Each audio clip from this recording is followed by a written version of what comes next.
नमस्कार, मैं हूं अंजलि राउत और आप देख रहे हैं खोजना।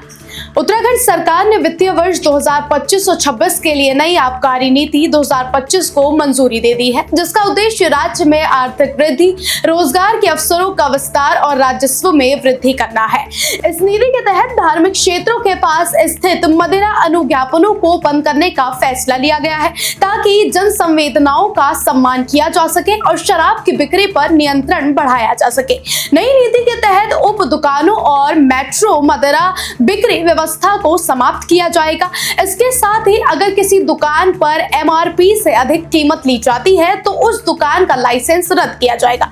इस नीति के लागू होने से उपभोक्ताओं के हितों की रक्षा होगी और पारदर्शिता सुनिश्चित की जाएगी। राज्य के वित्तीय वर्ष 2025 और 26 के लिए 5060 करोड़ रुपए का राजस्व लक्ष्य रखा गया है। पिछले 2 वर्षों में आबकारी राजस्व में वृद्धि हुई है और 2023 और 24 में 4038.69 करोड़ रुपए का राजस्व प्राप्त किया गया, जबकि 2024 और 25 में अब तक लगभग 4000 करोड़ रुपए की प्राप्ति हो चुकी है। नई आबकारी नीति स्थानीय निवासियों को रोजगार देने और आर्थिक अवसर बढ़ाने पर जोर देती है।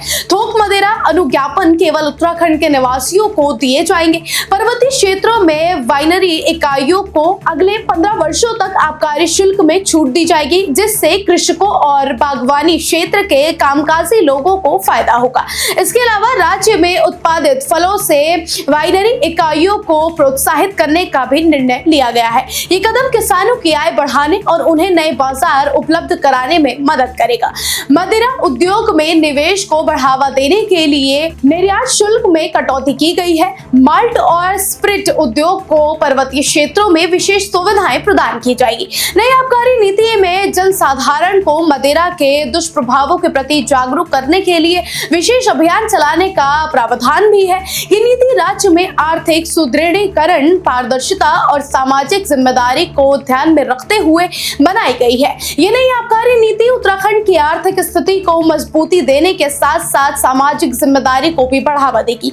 इसके प्रभाव का असर प्रदेश की जनता और व्यापार जगत दोनों पर सकारात्मक रूप से पड़ेगा।